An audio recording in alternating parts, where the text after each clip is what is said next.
அனைவருக்கும் இனிய மாலை வணக்கம். ஃபார்ம் கிராஜுவேட்ஸ் ஃபோரம் சார்பில் தொடர்ந்து நடத்தப்படும் இன்று ஒரு தொழில்நுட்பம் நிகழ்ச்சிக்கு உங்கள் அனைவரையும் வருக வருக என வரவேற்கிறேன். இன்றைய நிகழ்ச்சி நமது குழுவின் மூலம் நடத்தப்படும் 742வது நிகழ்ச்சியாகும். இன்றைய நிகழ்ச்சி தலைப்பு $1 டிரில்லியன் பொருளாதாரம் 2030 திட்டம் நிறைவேறுமா என்பது தொடர்பான கலந்துரையாடல் நிகழ்ச்சியாக நடத்தப்பட உள்ளது. இந்த நிகழ்ச்சியை நமக்கு வழங்கிட சிறப்பு விருந்தினராக இங்கே வருகை புரிந்துள்ளார் திரு கே ராசு அவர்கள். திரு ராசு அவர்கள் தமிழ்நாடு அரசின் வேளாண்மை துறையில் துணை இயக்குநராக பணிபுரிந்து ஓய்வு பெற்ற முன்னாள் அதிகாரி ஆவார். பாருங்கள், அவருடன் இணைந்து இந்த நிகழ்ச்சிக்கு செல்வோம்.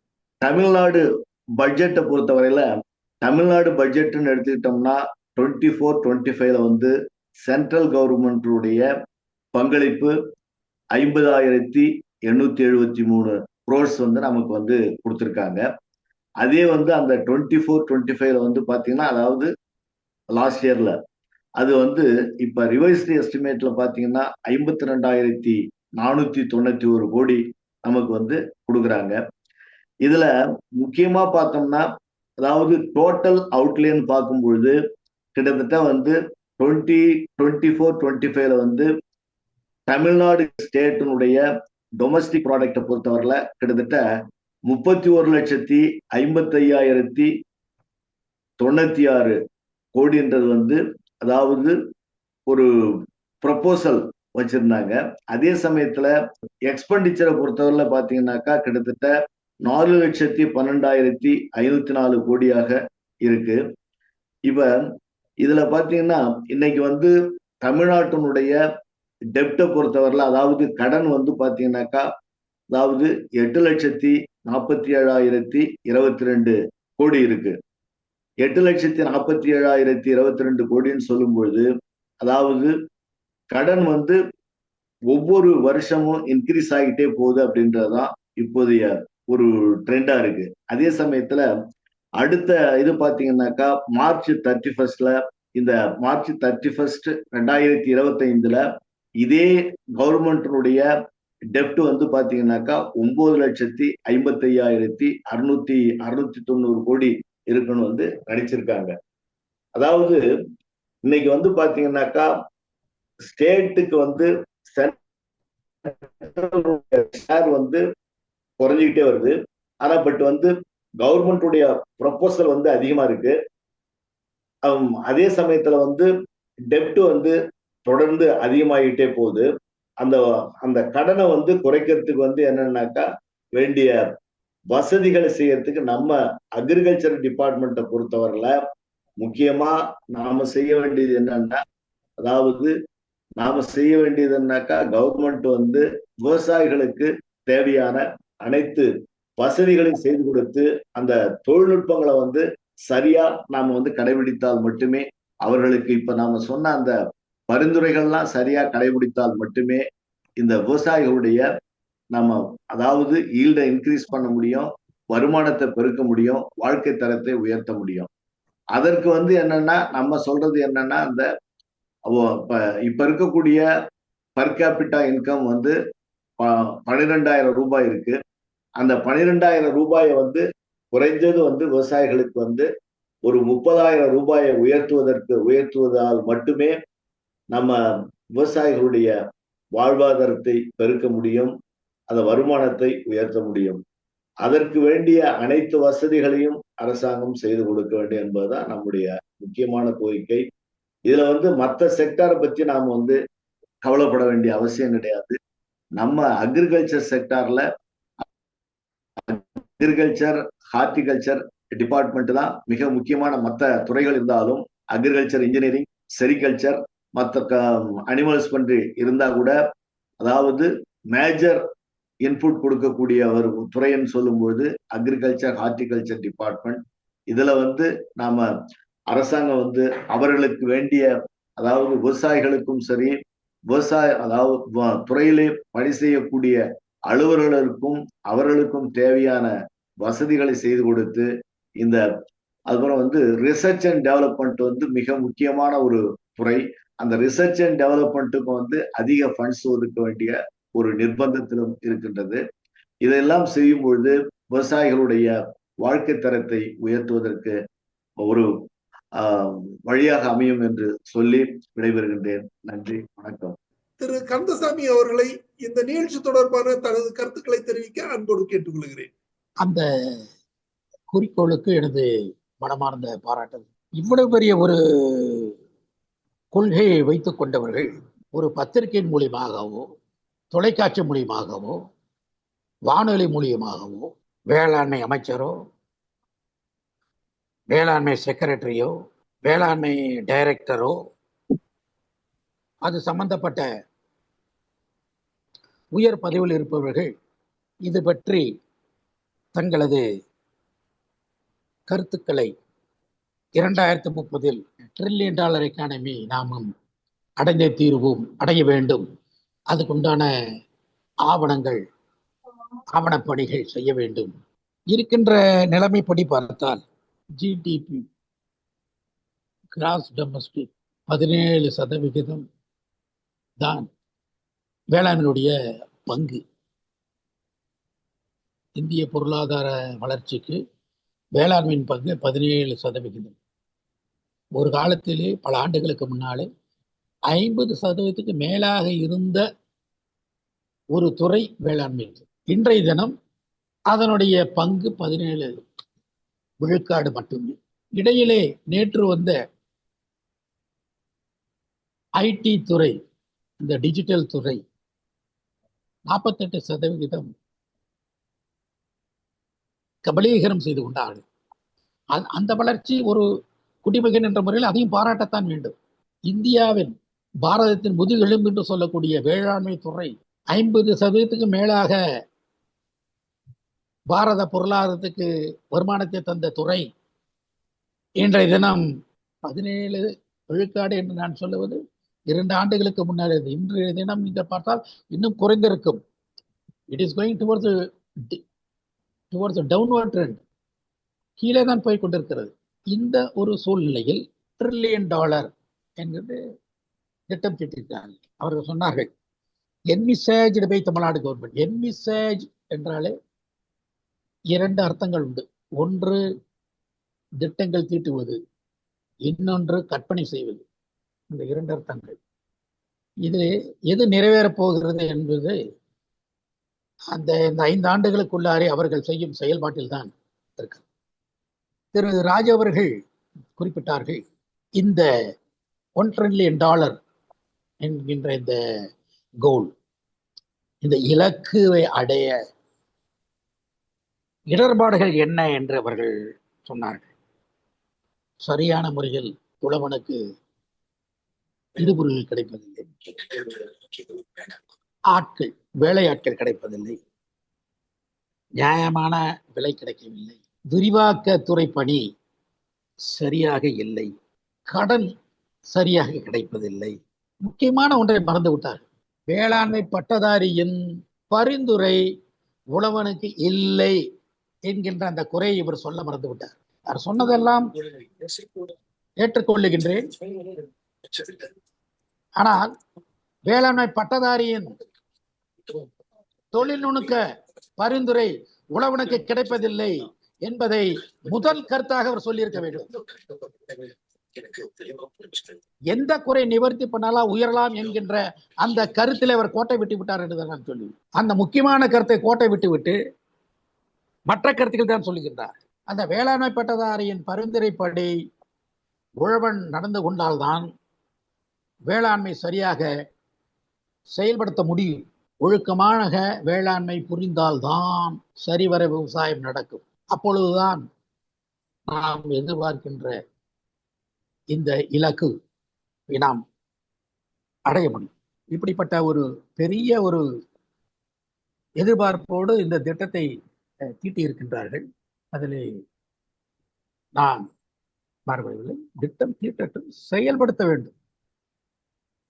அந்த செயல்படுத்துகின்ற முறைகளிலே எதை முதலாக செய்ய வேண்டும் என்பதை திட்டம் தீட்டுபவர்கள் இதை புரிந்து கொண்டு, இது நல்ல திட்டமா இல்லை இது கற்பனையா என்பது அவர்கள் திட்டம் தீட்டி செயல்படுத்தும் முறையில் தான் இருக்கிறது என்பதை நான் எனது கருத்தாக இதை நான் தெரிவித்துக் கொள்கின்றேன். வேளாண்மை முன்னேற வேண்டும், வேளாண்மை மேம்பட வேண்டும் என்கின்ற அவரது நல்ல ஒரு உள்ளத்தை பாராட்டித்தான் ஆக வேண்டும். ஆராய்ச்சி கண்டுபிடிப்புகள் உழவனது தோட்டத்திலே அதை நிறைவேற்றப்பட வேண்டும் என்று அந்த கருத்தையும் அவர்கள் சொன்னார்கள். அதிலே 1000 உண்மைகள் அடங்கியிருக்கிறது. அந்த ஆராய்ச்சி குறிப்புகள், ஆராய்ச்சி கண்டுபிடிப்புகள் உழவனது தோட்டத்திலே நிறைவேற வேண்டும் என்றால் அதற்கு தகுதியானவன் வேளாண்மை பட்டதாரி தான். வேளாண்மை பட்டதாரியினால்தான் இந்த வேளாண்மை காப்பாற்ற முடியும் என்பதை ஆணித்தரமாக சொல்லி. நன்றி திரு கந்தசாமி சார், உங்களுடைய கருத்துக்களுக்கும் தகவல்களுக்கும் மிக்க நன்றி. $1 trillion எக்கானமி 2030 ஆண்டுக்குள் செயல்படுத்தப்படும் என்ற ஒரு நோக்கத்தோடு பயணிக்கும் தமிழக அரசு இந்த செயல் திட்டத்தில் வேளாண்மையின் பங்களிப்பு அல்லது பிரதிநிதித்துவம் எந்த அளவில் இருக்கிறது என்று சொல்ல முடியுமா சார்? வேளாண்மையின் பங்களிப்புன்னு சொல்லும் பொழுது அதுல பாத்தீங்கன்னா முக்கியமா கான்சென்ட்ரேட் பண்ண வேண்டியது எக்ஸ்போர்ட்டுக்கு முக்கியத்துவம் கொடுத்து அதுல கான்சென்ட்ரேஷன் அதிகமா பண்ணணும். அத கான்சென்ட்ரேஷன் அதிகமா பண்ணும்பொழுது அந்த இது இன்க்ரீஸ் ஆகும்.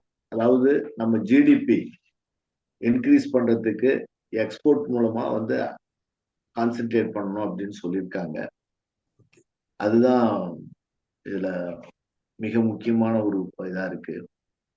அதாவது பாத்தீங்கன்னாக்கா கிட்டத்தட்ட அக்ரிகல்ச்சருடைய பங்களிப்பு அதாவது 18% இன்க்ரீஸ் ஆச்சுன்னா அதனுடைய தாக்கம் இந்த $1 trillion இருக்கும். அதாவது 18% இன்க்ரீஸ் ஆகும் பொழுது அதனால ஒரு நல்ல ஒரு இது எக்கானமி ஜிடிபி கிடைக்கும், அக்ரிகல்ச்சர் ஜிடிபி கிடைக்கும் அப்படின்னு சொல்லி ஒரு கருத்து சொல்லியிருக்காங்க. அதுக்கு அந்த எக்ஸ்போர்ட்ல ஒவ்வொரு இதுக்கும் இப்ப எவ்வளவு எக்ஸ்போர்ட் பண்ணிட்டு இருக்காங்க, அதை எந்த அளவுக்கு அதுல அதை இன்க்ரீஸ் பண்ணாக்கா அதுக்கு ஒரு இது கிடைக்கும் அப்படின்ற டீட்டெயில்ஸ் எல்லாம் கொடுத்துருக்காங்க. அக்ரிகல்ச்சர் அந்த எக்ஸ்போர்ட் பண்ணக்கூடியவங்களுக்கு வேண்டிய இன்ஃப்ராஸ்ட்ரக்சர் ஃபெசிலிட்டிஸ், அப்புறம் அதுக்கு வேண்டிய லோன் ஃபெசிலிட்டிஸ், அப்புறம் அதை அவங்களுக்கு ட்ரைனிங் ஃபெசிலிட்டிஸ், இதெல்லாம் பண்ணி கொடுக்கறதுக்கு வேண்டிய ஏற்பாடுகள் பண்ணணும். அதே சமயத்துல ப்ராசஸிங்கை ஃபுட் ப்ராசஸிங் இண்டஸ்ட்ரியில தான் மேஜரா கான்சென்ட்ரேட் பண்ணணும் அப்படின்றதுதான் மிக முக்கியமான அதுல இன்னும் பேக் ஹவுசஸ், கிரீன் ஹவுசஸ், இதுக்கெல்லாம் ஒரு இம்பார்ட்டன்ஸ் கொடுத்து பண்ணணும் அப்படின்றதுதான் அதுல முக்கியமான கருத்துக்களா சொல்லியிருக்காங்க. கடந்த நிதி ஆண்டுல $365 பில்லியன் அளவுக்கு நமது தமிழகத்தின் ஜிஎஸ்டிபி அந்த பங்களிப்பு இருக்கிறதா தரவுகள் தெரிவிக்கின்றன. சோ 365 அப்படிங்கிற பில்லியன் 1 trillion ஆகிறது அப்படிங்கிறது 3 மடங்கு தான்.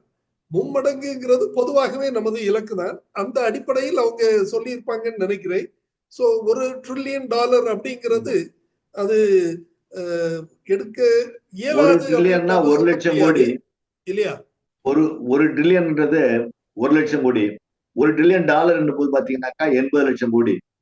ஆமா, இந்தியன் ரூபி கணக்கு நான் சொல்றது அதாவது கடந்த ஆண்டில் நடப்பு நிதி ஆண்டில் $365 பில்லியன் $365 பில்லியன் சாதனை செஞ்சிருக்கோம்.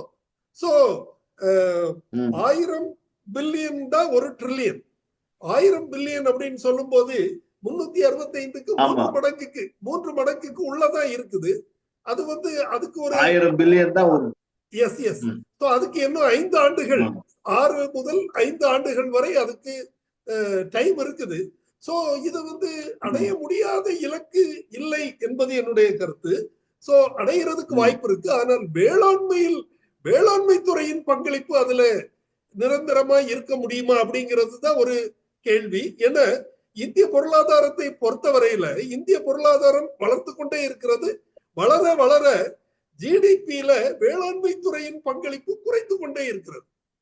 சோ 21 இருந்து 13 வரைக்கும் கூட இப்போ குறைஞ்சிருக்கு. 13 வரை கூட அல்லது 17, 18 வரைக்கும் இருக்குது 17 அப்படின்னு கூட சொல்லலாம். 17% தான் 17%. S S. இப்ப சோ இத வந்து GDP. தமிழக அரசு வந்து 18% நிலை நிறுத்தி இந்த சாதனையை அச்சீவ் பண்ணலாம் அப்படின்னு சொல்றாங்க. சோ ஆமா.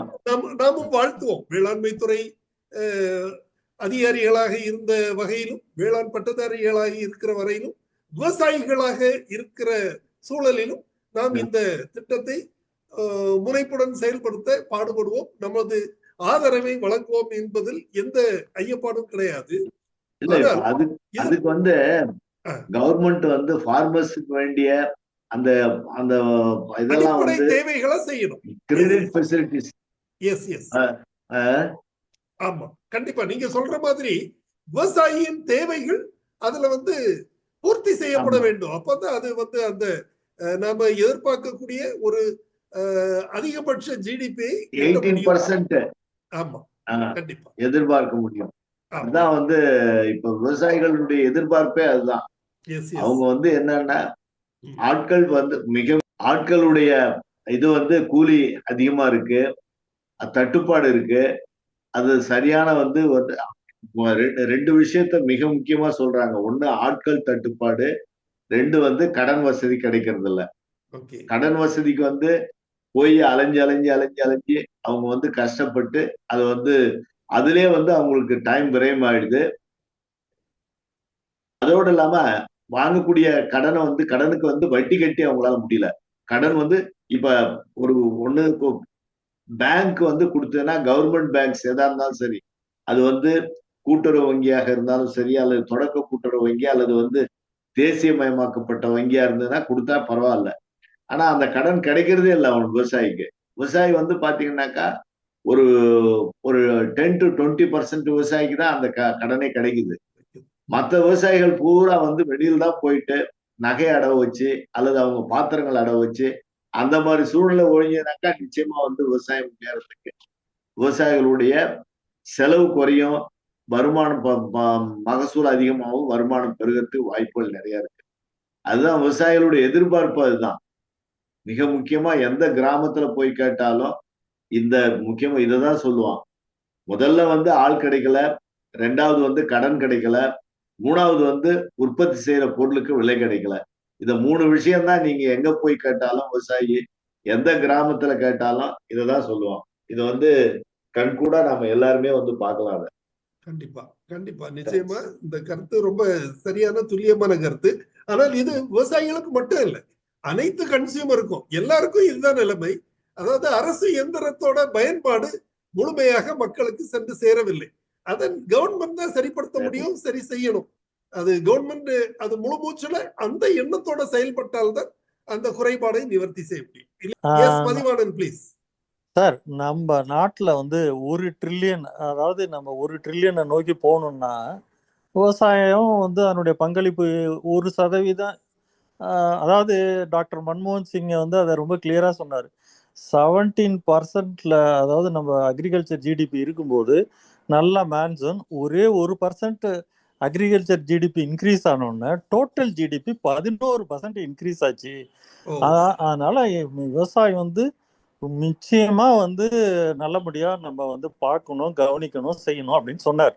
ஆனா அடுத்தாப்புல அவர் சொன்னது என்னன்னா, கிட்டத்தட்ட 68%, 70% மக்கள் இதுலயே வாழ்ந்துகிட்டு இருக்காங்க. அதனால இது ரொம்ப சிரமமா இருக்கு. அவங்களுக்கு வந்து இப்ப இவ்வளவு பீப்புளும் நம்ம பாக்குறது செய்யறது சிரமமா இருக்குன்றார். அதுல என்ன இப்ப பியூட்டின்னா, அவர் சொன்னதுக்கு அப்புறமா இப்ப நீங்க வந்து ஜிடிபி கம்மியாயிட்டே வருது, வேளாண் பரப்பு கம்மியாயிட்டே வருது. சார், நான் ஒரு அக்ரிகல்ச்சர் சீஃப் மினிஸ்டர் தமிழ்நாட்டுக்கு இல்ல இந்தியாவுக்குன்னு வச்சுங்க, ஓகேங்களா? இப்ப நீங்க வந்து சார் வந்து அப்பேடா மூலமா எக்ஸ்போர்ட் பண்ணணும் அப்படிங்கறத பத்தி தான் பேசுறாங்களே ஒழிய இம்போர்ட் நான் வந்து சார் 8 ரூபாய்க்கு நான் வந்து எக்ஸ்போர்ட் பண்றேன், 10 ரூபாய்க்கு இம்போர்ட் பண்றேன், அப்புறம் எங்க இருந்து சார் ஜிடிபி 1 ட்ரில்லியன் ஆகும் சார்? விவசாய பொருள், இந்த விவசாய பொருள்கள் இது உற்பத்தி பண்ணா லாபம் இல்லை அப்படின்னு ஏதாவது ஒரு விவசாய பொருள் இருக்கா? இல்ல இந்த விவசாய பொருள் தமிழ்நாட்டுல உற்பத்தி பண்ண முடியாதுன்னு ஏதாவது இருக்கா? முதல்ல ஒரு விவசாய மந்திரியா நான் என்ன பண்ணணும்னாக்கா, இப்போ ஒரு 8 கோடி மக்கள் இருக்காங்கன்னா 8 கோடி மக்களுக்கு வேணுங்கிற அரிசி, பருப்பு, கரும்பு, பால், பழம் எல்லாம் அனிமல்ஸ் எல்லாம் A to Z இருக்கா, அதுக்கு போதுமான நிலம் இருக்கா அப்படின்னு நம்ம பார்க்கணும். சரி, ஓகே, நீங்க வந்து அக்ரிகல்ச்சர் துறை வந்து அதை பார்க்குது. முதல்ல இது இருக்கான்னு தெரியணும்ல சார் அக்ரிகல்ச்சர் டிபார்ட்மெண்ட்டுக்கு. சொல்லுங்க பார்க்கலாம், இருக்கா, போதுமான நிலம் இருக்கா? சரி, இருக்கா இல்லையா? அதிகமா இருந்ததுனாக்கா அப்படி ஒரு விஷயம் இருக்கா? அதிகமா இருந்தா பெட்ரோல் மாதிரி நம்ம எத்தனால் ப்ரொடியூஸ் பண்ணலாம், நம்ம எக்கனாமி வந்து எங்கேயே போகலாம். ஒரு சார் வந்து 50% தான், நம்ம 50% இருந்தது ஜிடிபி, இப்போ வந்து 17%க்கு இறங்கி போச்சு, இப்போ சம்டைம்ஸ் 13% கூட இறங்கியிருக்கு அப்படின்னு சொல்றாங்க. சார் நீங்க நல்லா யோசிச்சு பாருங்க. நம்ம கால தமிழர்கள் வந்து 44,000 கோயில்கள் கட்டியிருக்காங்க. ஒரு கோயிலும் நீங்க நினைச்சு பார்க்க முடியாத அசட்டுன்னா அதனுடைய இன்னைக்கு கன்ஸ்ட்ரக்ஷன் பண்ணோம். இன்னைக்கு வந்து சிதம்பரம் நடராஜர் கோயில் மாதிரி எல்லா கோயிலுமே இருக்கு. நீங்க இங்க எங்க சார், திருநள்ளாறு சீஷோர் பக்கத்துல இருக்கு.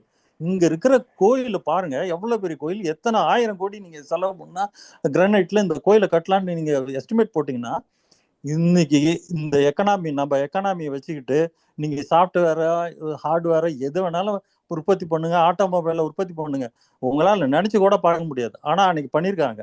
அப்ப என்ன, நம்ம ஜிடிபி என்ன, full and full agriculture, 100% agriculture ஜிடிபியை வச்சுதான் நம்ம நாடு வந்து இவ்வளவு செல்வமா நாடா இருந்தது.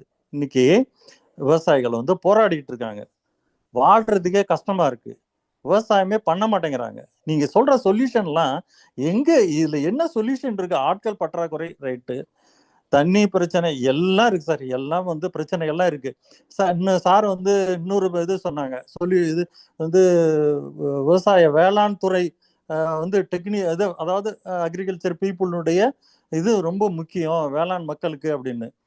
என்ன சார், அந்த காலத்துல எங்க சார் இருந்தது வேளாண் துறை?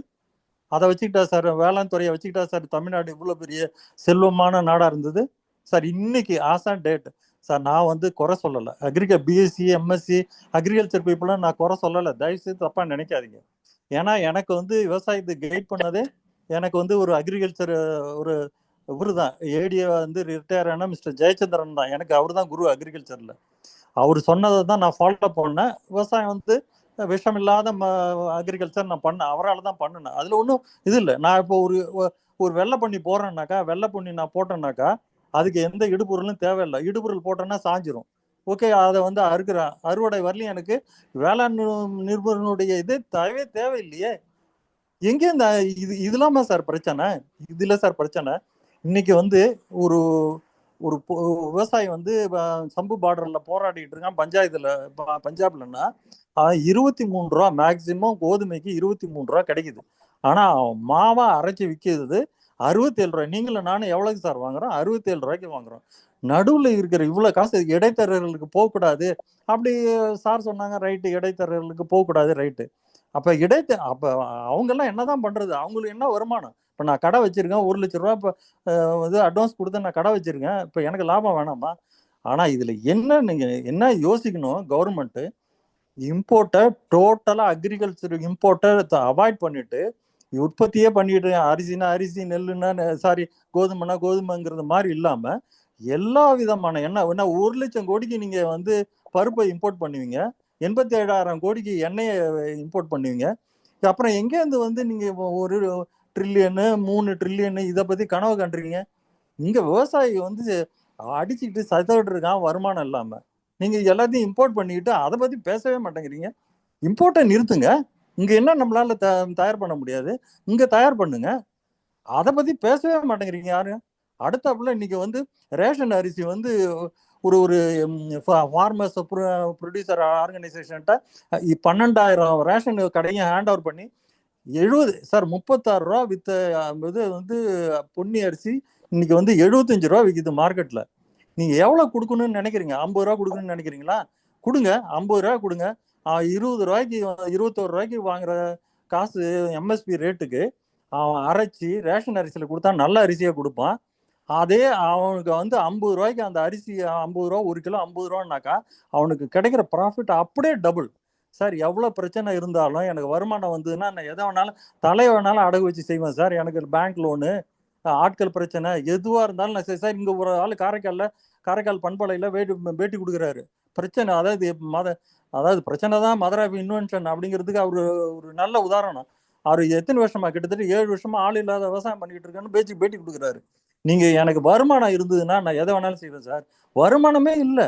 நீங்க அதை எக்ஸ்போர்ட் பண்றதுக்கு நீங்க ஹெல்ப் பண்ணுங்க, அதை மதிப்பு கூட்டி வீங்க, இதை செய்யுங்கிறீங்க. உங்கள்ட்ட அரசாங்கத்து கையில இது பிளட் மாதிரி அரிசியை மதிப்பு கூட்டி, நெல்லை மதிப்பு கூட்டி அரிசியை கொடுங்க, உங்களுக்கு இவ்வளவு காசு தரோம்னு சொன்னாலே விவசாயிகளுடைய பிரச்சனையே தீர்ந்துருமே. விவசாயிகளுக்கும் இது தெரிய மாட்டேங்குது, வேளாண் அறிஞர்களுக்கும் தெரிய மாட்டேங்குது, அரசாங்கத்துக்கும் தெரிய மாட்டேங்குது.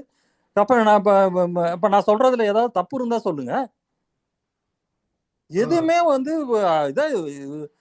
ஒரு சொல்யூஷனே இல்லாம இத்தனை வருஷமா நீங்க சொல்ற அத்தனையும் கவர்மெண்ட் செஞ்சிருக்கு, எல்லா சப்சிடியும் கொடுத்துருக்கு, ஆனாலும் இம்ப்ரூவ்மெண்ட் இல்ல.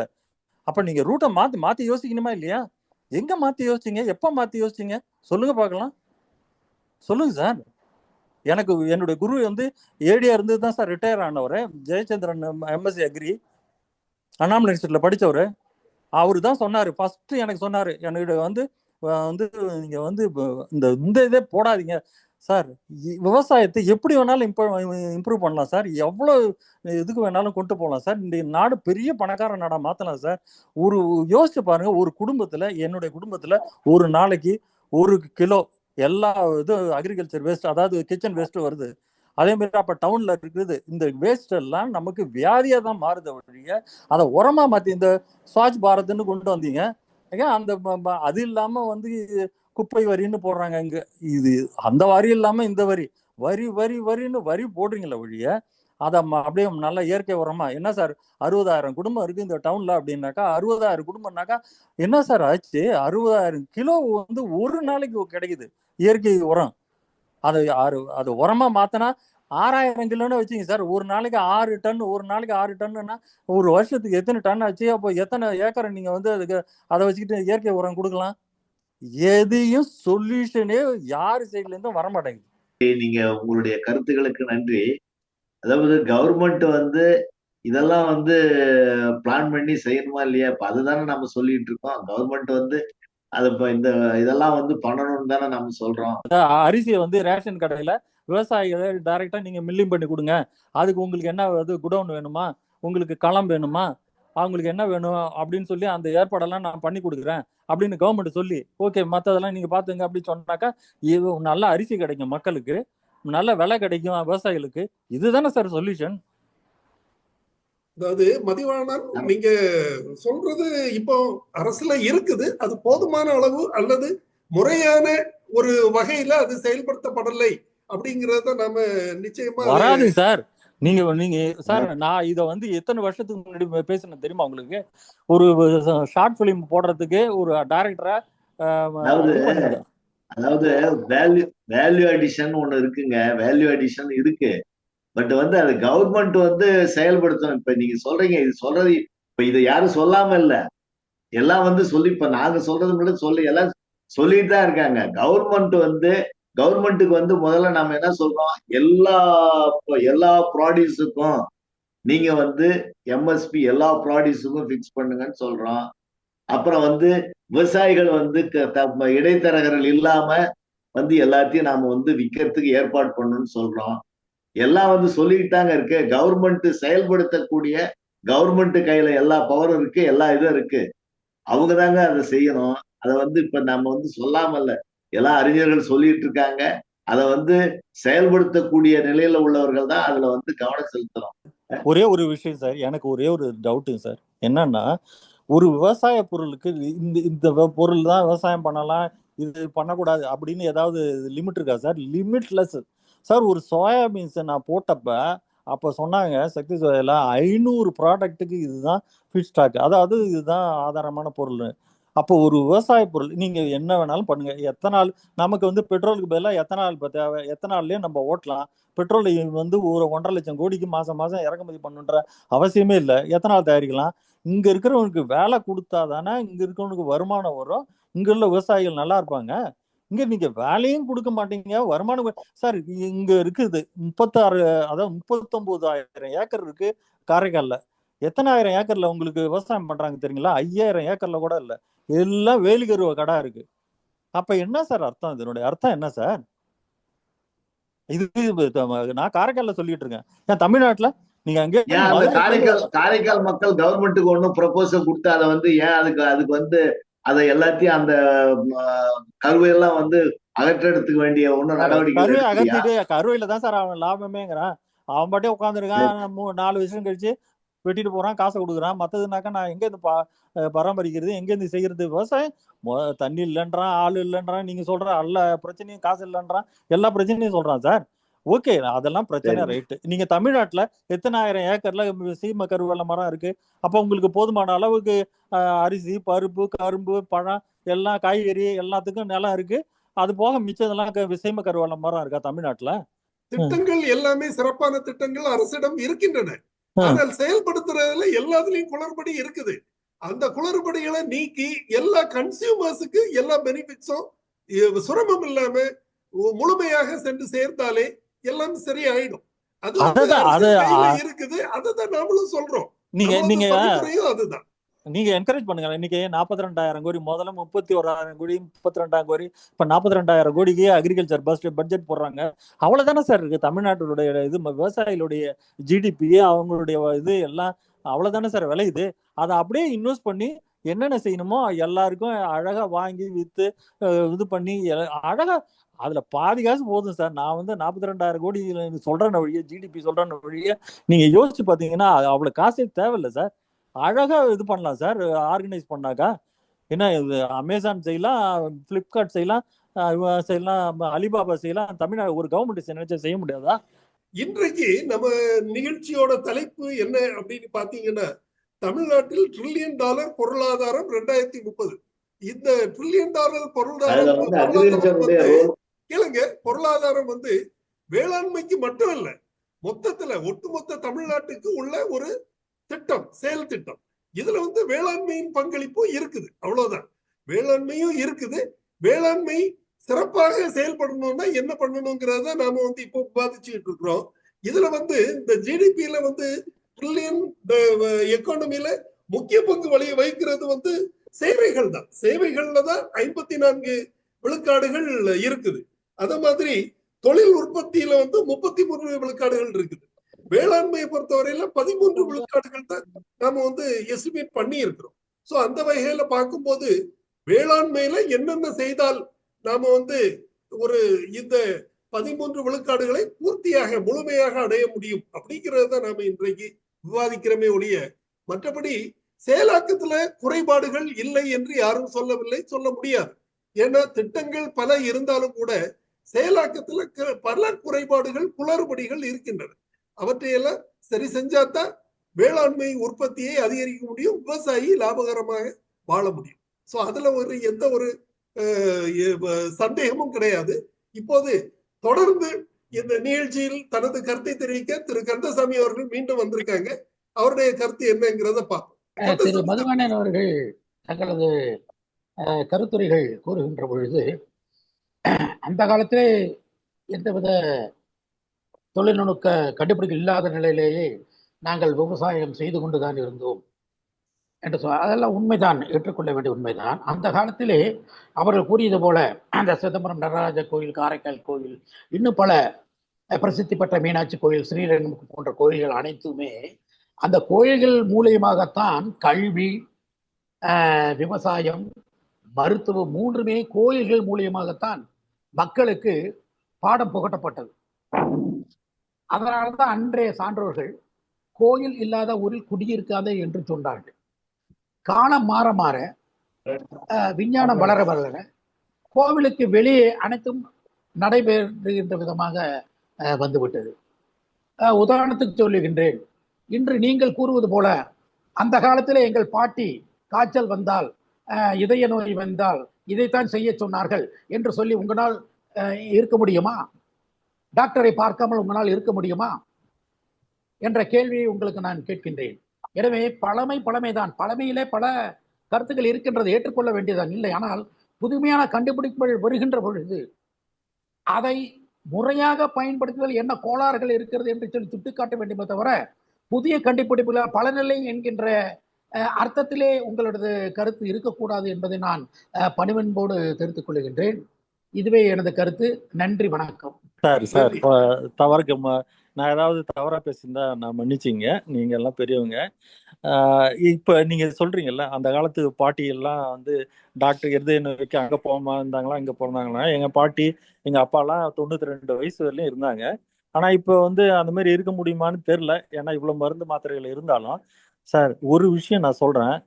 ஆக்சுவலா மனிதனுடைய ஆயுட்காலம் 300 தியரிட்டிக்கலா, பிராக்டிக்கலா 150. ஆனா பிராக்டிக்கலா 150 வரையிலும் யாராவது வாழ்ந்திருக்காங்களான்னா சரித்திரமே இல்லை. Maximum Guinness record 122. சார், நம்ம வந்து வாழவே இல்லை சார். ஒரு விலங்கு, நாய் இருக்கு, மாடு இருக்கு, ஆடு இருக்கு, எல்லாம் இருக்குன்னாக்கா they know how to die. ஏன் தே நோ ஹவு டு டைனா, இப்போ நாய் இருக்குன்னாக்கா அது எப்படி சாகுதுன்னு யாருக்குமே தெரியாது.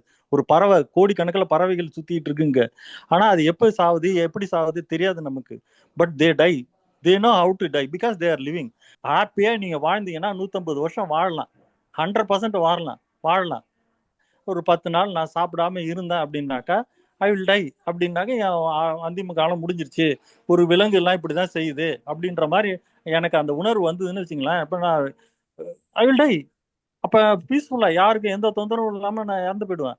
அது இல்லாம எங்க வந்து ஒரு வருஷம் பெட் ரிட்டனா இருந்து இருக்கிறவங்க எல்லாம் அழகழிச்சு அப்புறமா வந்து பெட் சோர்லாம் வந்து இப்படிதான் இறந்துகிட்டு இருக்காங்க. அப்படி இயற்கையான முறை சாவுனாக்கா அப்படிதான் போயிட்டு இருக்கு. இல்லைன்னு வச்சுங்களேன், நம்ம வந்து ஆயுட்காலம் என்ன, இப்ப நான் உங்கள்கிட்ட மனிதனுடைய ஆயுட்காலம் என்னன்னு கேட்டிருந்தேன்னு வச்சுங்க, நிச்சயமா உங்கள்கிட்ட ஆன்சர் கிடையாது. ஆனா ஒரு ஒரு விலங்குக்கு தெரிஞ்சது மனிதர்களுக்கு தெரியலங்கிறது தான் சார் வருத்தமான செய்தி. நன்றி. பதிவான நிகழ்ச்சியில் பங்கு பெற்றமைக்கு நன்றி. அடுத்ததாக திரு மூர்த்தி திருநெல்வேலியிலிருந்து பேசுறதுக்கு வந்திருக்கிறாரு. மூர்த்தி, உங்களுடைய கருத்துக்களை தெரிவிக்கலாம். வணக்கம் மூர்த்தி. எல்லாருக்கும் வணக்கம். சார், நான் மட்டும் இல்ல, நம்ம எல்லாருமே மதிவாணனோட வாய்ஸ் நம்ம எப்படி பார்க்க வேண்டியிருக்குது அப்படின்னா, யங்ஸ்டர்ஸோட ஒரு ஆதங்கம் அப்படிங்கிற மாதிரி தான் நம்ம பார்க்க முடியுது. ஸோ இது மதிவாணனுக்கு தனிப்பட்ட முறையில் உள்ள ஒரு ஆதங்கமா கன்சிடர் பண்ண முடியாது. இது எல்லாருமே ஏற்றுக்கொள்ளக்கூடிய ஒரு பொதுவான ஒரு யங்ஸ்டர்ஸோட பொதுவான ஒரு வாய்ஸாக தான் கன்சிடர் பண்ண முடியும். சார், ஆக்சுவலாக நான் இதை எப்படி பார்க்குறேன் இந்த இஷ்யூ அப்படின்னாக்கா, துபாயில் வந்து துபாய் 2020 அப்படின்னு ஒரு பிளான் வச்சு அதுக்காக ரொம்ப ஹார்ட் ஒர்க் பண்ணி செமையா ட்ரை பண்ணாங்க சார். ஆனால் அந்த டைம்ல 2020 வந்து அந்த கொரோனா அப்படிங்கிறது வந்ததுனால அவங்களோட அந்த ஃபைனல் ரிசல்ட் வந்து ரொம்ப அஃபெக்ட் ஆயிடுச்சு. ஸோ இப்போ அந்த 2020 தான் காப்பி பண்ணி 2030 அப்படின்னு இந்தியன்ஸ் பண்றாங்களா, எஸ்பெஷலி தமிழ்நாட்டில் பண்றாங்களா அப்படிங்கிறது தான் பெரிய கொஸ்டின் மார்க் இருக்கு. பட் அவங்க பண்ணட்டும், நல்ல விஷயம்தான். பட் அதை பண்ணும்போது அதை பண்ணக்கூடிய அத்தாரிட்டிஸ், அது யார் உண்மையிலே பண்றாங்க அப்படிங்கிறது பெரிய கொஸ்டின் மார்க்கா இருக்கு. நீங்க விவரம் தெரிஞ்சா கொஞ்சம் எக்ஸ்பிளைன் பண்ணுங்க. இது எப்படி அந்த 2030 அப்படிங்கிறது, இந்த 1 trillion அப்படிங்கிற அந்த நம்பரை வச்சுட்டு ஃபைனலைஸ் பண்றாங்க அப்படிங்கிறது. ஸோ அவங்க ஃபைனலைஸ் பண்றப்போ இது என்னென்ன குறைபாடுகள் இருக்கு, ஆஸ் ஆஃப் நவ் என்ன பர்சன்டேஜ் போயிட்டு இருக்குது, இதை எவ்வளவு பர்சன்டேஜா மாத்த போறோம், அதை அந்த குறைபாடுகள் அந்த செயல்பாடு அப்படிங்கிறதுல எக்ஸாக்டா கொண்டு போறதுக்கு, ஃபைனல் பர்சன் வரைக்கும் கொண்டு போறதுக்கு என்னென்ன தடைகள் இருக்குது, அதை எப்படி நிவர்த்தி பண்ண போறோம் அப்படிங்கிறதுக்கும் அவங்க ரெசல்யூஷன் கொடுத்துருக்கணும் இல்லையா? ஸோ அந்த மாதிரி ஏதாவது ரெக்கமெண்டேஷன் கொடுத்துருக்காங்களா? அதாவது என்ன பர்சன்டேஜ் வந்து இன்க்ரீஸ் ஆனாக்கா அந்த இலக்கை அடைய முடியும் ஒவ்வொரு பர்சன். அது மாதிரி பாத்தீங்கன்னா நமக்கு வந்து பாத்தீங்கன்னா அக்ரிகல்ச்சர் செக்டாருக்கு 18% இன்க்ரீஸ் இருந்தால் நமக்கு வந்து 18% கொடுத்துருக்காங்க அக்ரிகல்ச்சர் செக்டாருக்கு. அதே மாதிரி மற்ற செக்டாருக்கு, மேனுஃபேக்சரிங் செக்டார், அப்புறம் வந்து மற்ற டிபார்ட்மெண்ட்ஸ் எல்லாத்துக்கும் ஒன்று ஒரு இது கொடுத்து அவங்க வந்து ஒர்க் பண்ணிட்டு இருக்காங்க. ரியல் எஸ்டேட்டு, டிரான்ஸ்போர்ட்டு, கம்யூனிகேஷன் எல்லாத்துக்கும். அதை பார்த்தீங்கன்னா அக்ரிகல்ச்சர்ல இந்த இதுல வந்து நம்ம அவங்க கொடுத்துருக்கிறது வந்து 18% வந்து இன்க்ரீஸ் இருக்கும் பொழுது நமக்கு வந்து அந்த டார்கெட்டை வந்து ஓரளவு அடைய முடியும் அப்படின்றது வந்து இது பண்ணிருக்காங்க. அதுதாங்க இதோட முக்கியமான இது.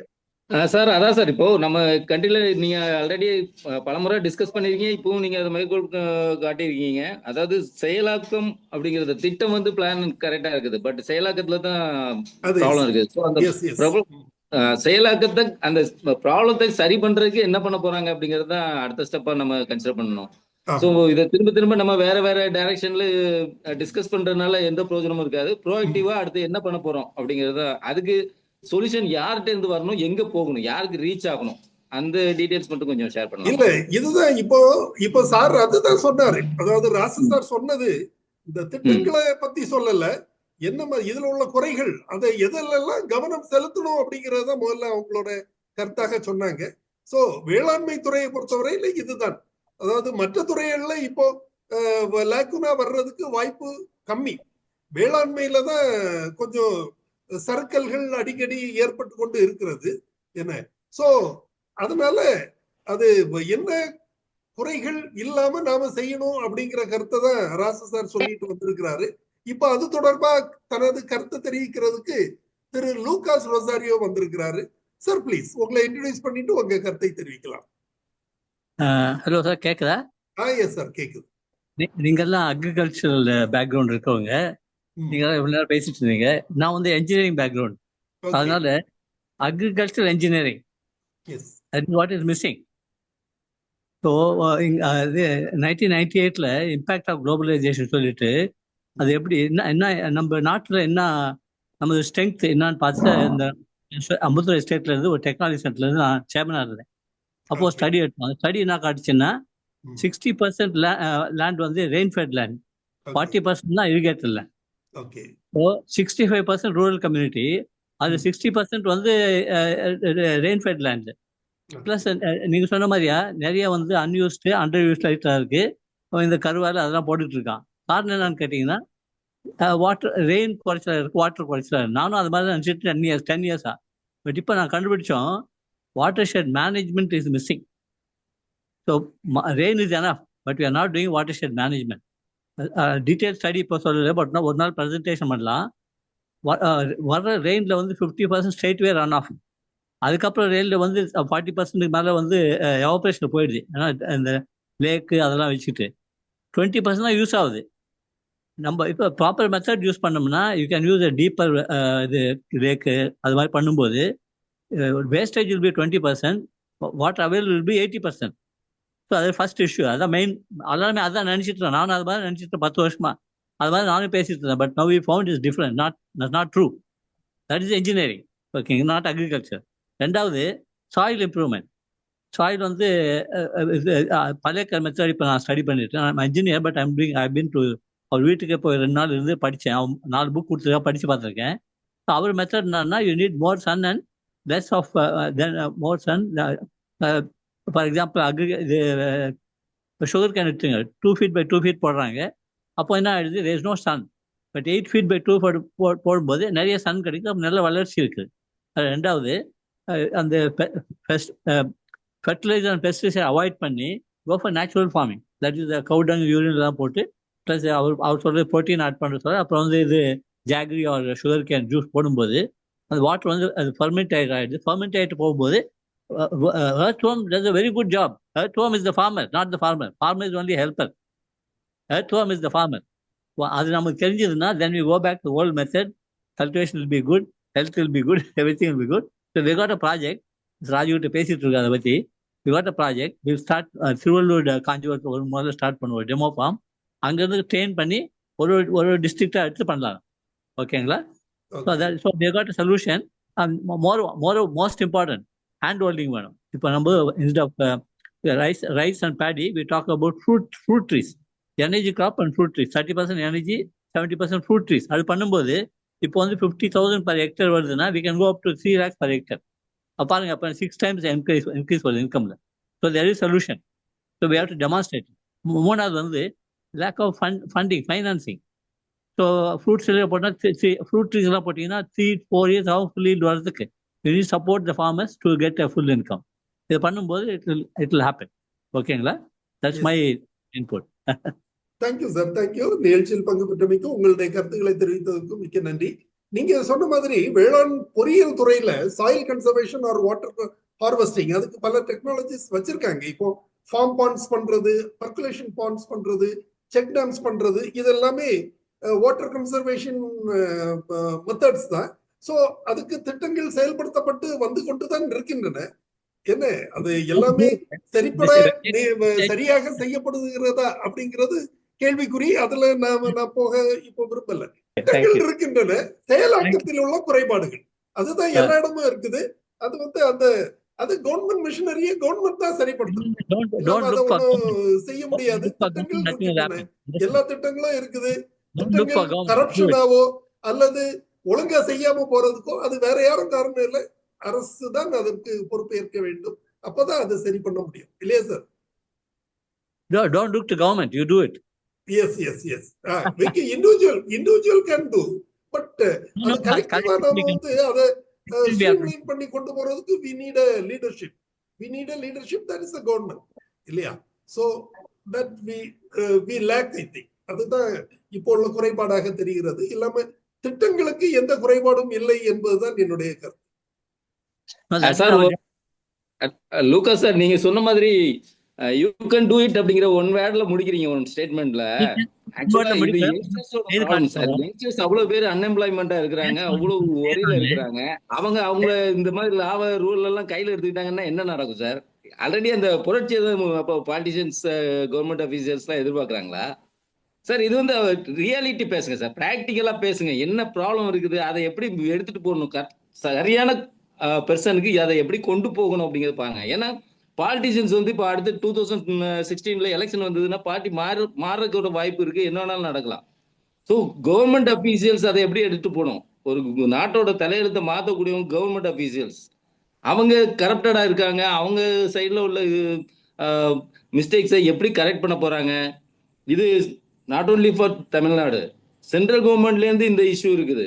எல்லாமே திட்டங்கள் எல்லாமே தீட்டுறாங்க, ஏதாவது எண்ட் சிட்டிசன் வரைக்கும் ரீச் ஆகுதா? டெமோ ஃபார்ம் போட போறோம், போட்டு காட்ட போறோம்னு சொன்னேன், பேசுறது இல்ல சார். நம்ம பண்றோம் அப்படின்னா உண்மையிலேயே இது சக்சஸ்ஃபுல்லா வந்தது அப்படின்னா யங்ஸ்டர்ஸ் கண்டிப்பா அந்த ஃபீல்டு உள்ள இறங்குவாங்க சார். ஏன்னா அவங்க இப்போ வேலை இல்லாம தான் இருந்துட்டு இருக்காங்க நிறைய பேர். Majority of youngsters unemployed. So அவங்க ஃபீல்டு உள்ள வர்றாங்க அப்படின்னா நீங்க சொல்ற 18%ங்கிறது 18%ல இருக்காது சார், ஈவன் 50% கூட கிராஸ் பண்ணலாம். எப்படின்னு நான் ஒரு சின்ன எக்ஸாம்பிள் கொடுக்குறேன். ஈல்டை பொறுத்த அளவுல இப்ப இருக்கிற வாட்டர் கன்சர்வேஷன் மற்ற எல்லா இஷ்யூஸும் விடுங்க, எல்லாத்தையும் தாண்டி வரக்கூடிய ஃபைனல் ஈல்டு, அக்ரிகல்ச்சர் ஈல்டை அவங்களுக்கு சரியான விலைக்கு வெளியே கொண்டு போக முடியல, அதுல ஃபெயிலியர் ஆகுறாங்க. ஒரு தார் வாழைப்பழம் தாரா இருக்கு இல்லையா, அது ஒரு தார் 20 ரூபாய்க்கு சேல் பண்றதுக்கு அவங்க கஷ்டப்படுறாங்க சார். நீங்க இமேஜின் பண்ணி பாருங்க, ஒரு பழம் இன்னைக்கு செவ்வாழை பழம் வாங்கினீங்கன்னா 25 ரூபா கடையில, நீங்க ஒரு தார் ஒரு பர்டிகுலர் வாழைத்தார 20 ரூபா ரேட்டுக்கு அவங்களால செல் பண்ண முடியல அப்படின்னா அவங்க எதுக்கு அந்த தொழில வருவாங்க? யங்ஸ்டர்ஸ் அதை யோசிப்பாங்களா இல்லையா? இதே மாதிரி நெல் எடுத்துக்கோங்க, நெல் எடுத்தா அறுவடை வரைக்கும் அவ்வளவு செலவு பண்ணி பண்றாங்க, ஈல்டு எடுத்ததுக்கு அப்புறம் வாங்குறதுக்கு ஆள் கிடையாது. அவங்க எந்த ரைஸ் மில்ல கேட்கறாங்களோ, என்ன அடிமாட்டு ரேட்டுக்கு கேட்கறாங்களோ அது கேட்ட ரேட்டுக்கு கொடுத்துட்டு போறாங்க. அப்புறம் எப்படி சார் யங்ஸ்டர்ஸ் உள்ள வருவாங்க? அதாவது மூர்த்தியோட மனக்குமுறல் புரியுது. பட் அதிகாரிகள் மட்டும் செய்ய முடியாது, அதையும் நாம ஏத்துக்கணும். அரசு எந்திரம் அப்படிங்கும் போது முடுக்கி விடப்படணும். அது உயர்மட்ட அதிகாரிகளோ அல்லது அதற்கு மேல இருக்கிற அரசோ தான் செய்ய இயலும் அப்படிங்கறதை நாம கருத்தில் கொள்ள வேண்டும். சார் நான் ஏன் அதிகாரிங்கிறது சொல்றேன் அப்படின்னா, இந்த டேட்டா பேசணும் சார். ஸோ டேட்டாவை கலெக்ட் பண்றது ஃபர்ஸ்ட் தகவலை அது கன்சிடர் பண்ணணும் இல்லையா சார்? அதை கன்சல்டேட் பண்ணி இந்த மாதிரி பண்ணாதான் அடுத்து நீங்க சொல்ற பிளானை எக்ஸிக்யூட் பண்ண முடியும். இது சொல்றது கூட ஆள் இல்லையா சார்? நன்றி திருமூர்த்தி. உங்களுடைய கருத்துக்கள் கண்டிப்பா கவனிக்கப்பட வேண்டிய கருத்துக்கள். உங்களுடைய கருத்துக்களுக்கு மிக்க நன்றி. 10 years பிரசன்டேஷன் எல்லாம் பண்ணோம். லாஸ்ட் 10 years ஸ்டாப் பண்ணியாச்சு. பிரசன்டேஷன் 200 பிரசன்டேஷன் பண்ணி ஸ்டாப் பண்ணியாச்சு. இப்போ ப்ராசஸ்ல இருக்கும். ஸோ ஃபண்டிங் அரேஞ்ச் பண்ணிட்டு, அதான் நான் சொன்னேன் இல்லை, காஞ்சிபுரம் திருவள்ளூர் ரெண்டும் சேர்த்து 25,000 hectares போடணும். ஒரு 500 acres டெமோ ஃபார்ம் பண்றோம். ஸோ அங்க ஒரு வில்லேஜ்லயும் 2-3 பேர் கொண்டு வந்து ட்ரெயின் பண்ணி சிபி வில்லேஜுக்கு அனுப்பிட்டு ப்ராஜெக்ட் இம்ப்ளிமெண்ட் பண்ண போறோம். So don't depend on government, but see the government does not interfere in your work. அதுதான் வேணும். கவர்மெண்ட் ஹெல்ப் பண்ண வேணாம். கவர்மெண்ட் இடைஞ்சல் பண்ணாம இருந்தாலே போதும். அதுக்கு என்ன பண்ண பிளான் கேட்டீங்கன்னா, நம்ம ராஜுகிட்ட சொல்லியிருக்கேன். டிஆர்டிஏல ஒரு பிரசன்டேஷன் நான் ஃபர்ஸ்ட் ஸ்டார்ட் பண்ணது 19 டிசம்பர் 2000ல first presentation DRDA rural development.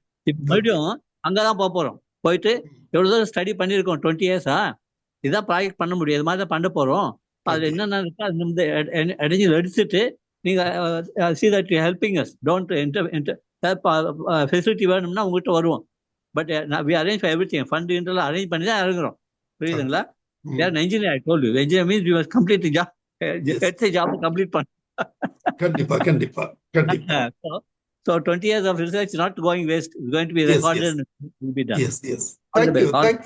Thank you நிகழ்ச்சியில் பங்கு பெற்றமைக்கு மிக்க நன்றி. இல்லைண்ணா, I agree with mister Lucas Lozario. இப்போ பிரைவேட் செக்டர் தான் எங்கேயும் இப்போ பார்த்தீங்கன்னா திருப்பூர் எடுத்தீங்கன்னா கவர்மெண்ட் என்ன இன்டர்வென்ஷன் பண்ணுறாங்கன்னு தெரியல. ப்ரொமோஷன் எஃபர்ட்ஸும் இருக்கலாம், ஆனால் ப்ரைவேட் செக்டர் இம்ப்ரூவ் ஆகாமல் ஈவன் இன்னும் அக்ரிகல்ச்சர் மேலே கொண்டு வரவே முடியாது. எய்தர் குவாலிட்டி எடுத்தாலும் சரி தான், நீங்கள் கவர்மெண்ட்டில் அதை போடுங்க இதை போடுங்க சொன்னா கூட அவன் ஃபார்மருக்கு எது இருக்கா நல்ல குவாலிட்டி அவனுக்கு தான் தெரியும். அவங்க இம்ப்ரூவ் பண்ணாதான் ஹெல்ப் பண்ணணும். ஆனால் ஃபுல் அண்ட் ஃபுல்லு கவர்மெண்ட்டாக நம்ம டிபெண்டும் பண்ண முடியாது. அதுக்குள்ளே இன்ஃப்ராஸ்ட்ரக்சர் அவர்கிட்ட கிடையாது. அவர் சொன்னால கந்தசாமி சார் சொன்னார் இல்லையா, அங்கே அக்ரி ஆஃபீஸரே கிடையாது அங்கே போய் வேலை பார்க்கறதுக்கெலாம். இது நிறைய அக்ரி காலேஜெல்லாம் உண்டாக்கி வச்சுருக்கான். எல்லாம் ஐஏஎஸ் போயிடுவான், ஐபிஎஸ் போயிடுவான் அப்படின்லாம் படிக்கிறாங்க ஒழிய இங்கே ஃபீல்டை வேலை பார்க்கறதுக்கு ரெக்ரூட் மட்டும் இல்லை அஃப்கோர்ஸ். அதனால் ப்ரைவேட் செக்டார் தான் பண்ணி தான் ஆகணும். அப்படி பண்ணால் தான் இம்ப்ரூவ் ஆகும். நாளைக்கு இந்தியாவில் எவ்வளோ எக்ஸ்போர்ட், அவர் சொன்னார்ல ஒருத்தர், ஆயில் சீடு இவ்வளோ இறக்குமதி பண்ணுறோம், இது மற்ற பல்சஸ் பண்ணுறோம். இதெல்லாம் இங்கே என்கரேஜ் பண்ணது யார் என்கரேஜ் பண்ணுறாங்க? இங்கே கல்டிவேட் பண்ணால் அதை ப்ரொக்யூர்மெண்ட்னா அதில் பிரச்சனை ஆகும். நெல்லுலேயே கூட நிறைய ப்ரொக்யூர்மெண்ட்னா அதுக்கு நிறைய பிரச்சனைகள் இருக்குது, விற்க முடியல. ஏதோ த்ரோ ப்ரைஸுக்கு இப்போ ஃபார்மருக்கு எதோ கிடைக்குதோ அதை விற்றுட்டு அவங்க பாடல இருக்கிறாங்க. இது எவ்வளோ நாளைக்கு ஓடும் தெரியல. இப்போல்லாம் ரொம்ப கஷ்டப்படுறாங்க விவசாயிகள்லாம், ஆள் கிடைக்காம நிறைய பற்றாக்குறை. ஆனால் we have to depend on machines in future. அப்படி தான் பண்ணியாக ஆகணும். நீங்கள் ப்ரொடக்ஷன் இன்க்ரீஸ் பண்ணணும்னா மிஷின் தான். அதுக்கு ஃபைனான்ஸ் பண்ணுறதுக்குள்ளே இப்போ இந்த மஹிந்திரா அவங்க இதெல்லாம் ஏதோ வச்சுருக்காங்க இல்லையா ஏஜென்சிலாம், அந்த மாதிரி உள்ளவங்களாம் என்கரேஜ் பண்ணி அப்படி வந்தால் தான் ஒழியாக. மற்றபடி கவர்மெண்ட்டு எல்லாம் ஃபுல் அண்ட் ஃபுல்லு பண்ணுறதெல்லாம் இப்போ உள்ள சுச்சுவேஷனில் அவங்க ஃபண்டிங்கு அவங்க பிரச்சனையாக இருக்காங்க இல்லையா? அதனால் ப்ரைவேட் செக்டர் ஹஸ் டு அதுக்கு இம்ப்ளிமெண்ட்டு அது இதுவும் வராமல் தொந்தரவு வராமல் பண்ணணும். ஆனால் நிறைய ரெகுலேஷன்ஸ்லாம் இருக்குது நமக்கு, அதெல்லாம் மாறி வரணும். அஃப்கோர்ஸ் உள்ளுவதெல்லாம் உயர் உள்ளவங்க மாதிரி it is not at all impossible, அது நடக்கும். ஆனால் அதுக்குள்ளே முயற்சிகளை எல்லா விதமும் பண்ணணும். பொதுவாக யங்ஸ்டர்ஸு நிறைய வரணும், அவங்கள என்கரேஜ் பண்ணுற அளவுக்கு வரணும். Fair price, good price, production cost, again quality produce. இப்போ பண்ணுறீங்களா எல்லாத்தையும் ப்ரொடியூஸ் பண்ணுறோம், தக்காளி தெருவில் கிடைக்காது, இப்போ நம்மளால் பஜ்ஜி பண்ண முடியல, இல்லை அதை ஏதாவது பண்ண முடியல நம்மளால், ஏன்னா குவாலிட்டி இஸ் வெரி புவர். இவன் 15% ஒருத்தர் சொன்னார் முன்னாடி, எவ்வளோ தூரம் சரியும் தெரியல, only 15% of the produce agri produce can be processable. அதெல்லாம் பாக்கி எல்லாமே அந்த குவாலிட்டிக்கு வர்றது கிடையாது. இன்னும் அதெல்லாம் இம்ப்ரூவ் பண்ணால் தான் வரும். அஃப்கோர்ஸ் க்ரீன் ஹவுஸு அப்புறம் இந்த இந்த இதெல்லாம் இருக்கு இல்லையா, அதான் அந்த தே பிளேயர் ரோல் டெஃபினட்டாக. ப்ரிசிஷன் ஃபார்மிங் இந்த மாதிரி அதெல்லாம் நிறைய வரணும். பட்டு அது இட் மே டேக் எத்தனை வருஷம் ஆக போகுது தெரியல. Even after 75 years of our independence still we are lagging behind in so many area. ஏன்னா India can be a food basket of the world. அதுக்குள்ளே எல்லாம் நீங்கள் ஆப்பிள் எடுத்தாலும் சரி, மிளகாய் எடுத்தாலும் சரி, கடலை எடுத்தாலும் சரி, எது எடுத்தால் தென்னை எடுத்தாலும் சரி, எல்லாம் இருக்குது நம்ம நாட்டில். But way to improve. Thank you sir. Thank you boss. Thank you sir. நிகழ்ச்சியில் பங்குபெற்றமைக்கு நன்றி. பட்ட முறையில் தனியார் அல்லது பிரைவேடைசேஷன் நல்லதுதான், அதுல வரவேற்கப்பட வேண்டியதான், அதுல எந்த மாற்று கருத்தும் கிடையாது. அரசோட பொறுப்பு, முக்கியமான பொறுப்பு, கீ பொறுப்பு அரசுக்கு தான் இருக்குங்கிறது என்னுடைய கருத்து. காரணம் என்னன்னா, இப்போ அதாவது இப்போ மார்க்கெட்ல பாத்தீங்கன்னா திருநெல்வேலியில ஒரு நல்ல எலுமிச்சம்பழம் 6 முதல் 8 ரூபாய் வரை விற்பனை ஆகுது. ஒரு எலுமிச்சம்பழம் 6 முதல் 8 ரூபாய்க்கு விற்பனை ஆகுது. 10 ரூபாய். விவசாயிக்கு என்ன விலை கிடைக்குது தெரியுமா? 1 ரூபாய் 2 ரூபாயா? அது 2 ரூபாய் கிடைச்சா நல்ல விலை. 3 ரூபாய் கிடைக்குது. ஒரு வியாபாரி அந்த 3 ரூபாய்க்கு அல்லது 2 ரூபாய்க்கு வாங்கி 8 ரூபாய்க்கு விற்க முடியுது. ஆனா அத உற்பத்தி பண்ணி அவ்வளவு நாள் உழைச்சி அவ்வளவு இன்புட் போட்டு வேர்வை சிந்தி உழைத்து உற்பத்தி செய்த பொருளுக்கு அவருக்கு கிடைக்கிறது அந்த 2 ரூபாய் தான். ஆனா அத மாதிரி அந்த விற்பனை பொருளை மாதிரி ஏறக்குறைய 3 மடங்கு லாபம் அந்த விற்பனையாளருக்கு கிடைக்குது. இதை கண்காணிக்க வேண்டியது யாரு? இது அரசாங்கம் பண்ணலாம். பட் என்ன சொல்றேன்னா, government should give more subsidy to the farmer. ஒரு பொருள் உற்பத்தி பண்ணியாச்சுன்னா அந்த உழுதவனுக்கு தான் மேக்சிமம் பெனிஃபிட், விற்பனை செய்யறவங்களுக்கு இத்தனை % தான் வச்சுக்க முடியும்னு ஒரு ரூலை கொண்டு வாங்க.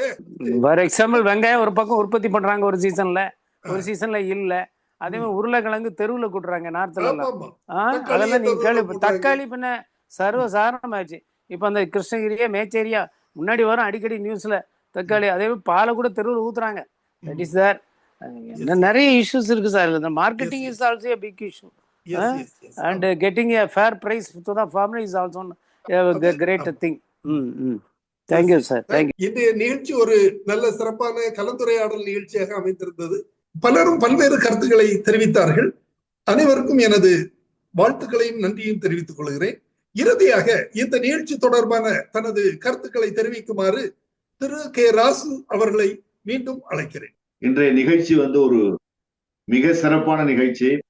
அதாவது சொல்ல போனா தமிழ்நாட்டுடைய வளர்ச்சிக்கு உதவக்கூடிய ஒரு மிகப்பெரிய ஒரு தலைப்பை நாம் எடுத்துக்கொண்டிருக்கின்றோம். அருமையான விவாதங்கள் நடைபெற்றது.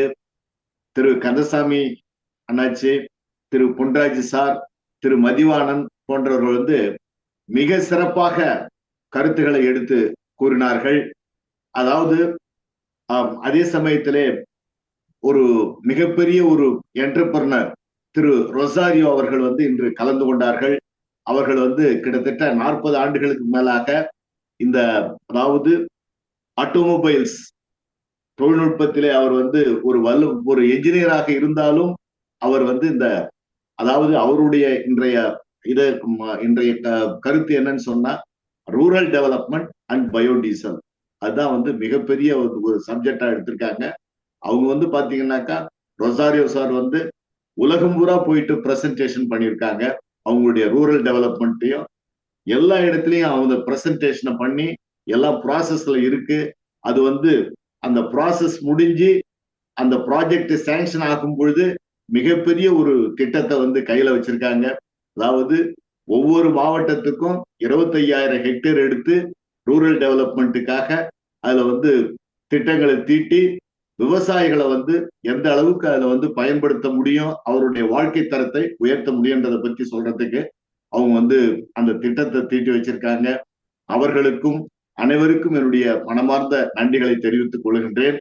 மிக சிறப்பாக பாத்தீங்கன்னா நிச்சயமா இந்த $1 trillion எக்கானமின்றதை அடையறதுக்கு அக்ரிகல்ச்சர் தான் முக்கியமாக பயன்படும் என்பதிலே எந்த மாற்று கருத்தும் இருக்க முடியாது. ஏன்னா we are all the backbone of the country. Agriculture sector is the primary sector of the country. 70 to 80% people depends on agriculture. நீங்க எவ்வளவு ஒரு பெரிய தொழிலில் ஈடுபட்டாலும் எத்தனை கோடி சம்பாதித்தாலும் உணவு இல்லையே ஒன்றுமே செய்ய முடியாது என்பதுதான் நிதர்சனம். எதிர்காலம் அக்ரிகல்ச்சர் மட்டுமே சார்ந்திருக்கின்றது. அந்த அக்ரிகல்ச்சரை நாம் குழந்தை பருவத்திலிருந்தே அத நாம் பள்ளி மாணவர்கள் தொட்டு அந்த விவசாயத்தை சொல்லிக் கொடுக்க வேண்டும். சொல்லிக் கொடுத்து விவசாயத்தை காப்போம் என்று தெரிவித்துக் கொண்டு வேளாண்மை துறைக்கு மிக அதிகமாக நிதி ஒதுக்கீடு செய்து வேளாண் தொழிலை கட்டமைப்பதன் மூலமாகவே நாம் இந்த $1 trillion எக்கானமியை அடைய முடியும். வேளாண்மை தொழில் இல்லை என்றால் இந்த $1 trillion எக்கானமியை அடைய முடியாது. நிச்சயமாக இன்றைக்கு இருக்கக்கூடிய 17-18% அக்ரிகல்ச்சருடைய ஜிடிபி 30-35% உயரும் என்பதிலே எந்த விதமான மாற்று கருத்தும் இருக்க முடியாது என்று தெரிவித்துக் கொண்டு வாய்ப்பு வழங்கிய திரு நண்பர் மரியாதைக்குரிய நண்பர் ஜோ அவர்கள் கடுமையாக உழைத்து இது போன்ற நிகழ்ச்சிகளை ஏற்பாடு செய்து கொண்டிருக்கின்றார்கள். மற்றுமுள்ள நண்பர்களும் தங்களுடைய நேரங்களை ஒதுக்கி பங்கேற்று சிறப்பான கருத்துக்களை வழங்கி கொண்டிருக்கின்றார்கள். அனைவருக்கும் என்னுடைய மனமார்ந்த நன்றியை தெரிவித்துக் கொண்டு விடைபெறுகின்றேன். நன்றி, வணக்கம். நன்றி திரு ராசு சார், உங்களுடைய தகவலுக்கு மிக்க நன்றி. இதுவரை $1 trillion பொருளாதாரம் 2030 திட்டம் நிறைவேறுமா என்பது தொடர்பான விவாதம் மற்றும் கலந்துரையாடல் நிகழ்ச்சி கண்டோம். இந்த நிகழ்ச்சியை நமக்கு சிறப்பாக வழங்கிய திரு கே ராசு அவர்களுக்கு எனது நெஞ்சார்ந்த நன்றியினை தெரிவித்துக் கொள்கிறேன். மேலும் இன்றைய நிகழ்ச்சியில் பல்வேறு கருத்துக்களையும் தகவல்களையும் தெரிவித்து நிகழ்ச்சியில் கலந்து கொண்டு நம்முடைய கலந்துரையாடல் செய்த அனைத்து நண்பர்களுக்கும் எனது நன்றியினை தெரிவித்துக் கொள்கிறேன். இன்றைய நிகழ்ச்சியுடன் நிறைவு பெறுகிறது. இன்னொரு நிகழ்ச்சியில் புதன் அன்று சந்திக்கலாம். நன்றி, வணக்கம்.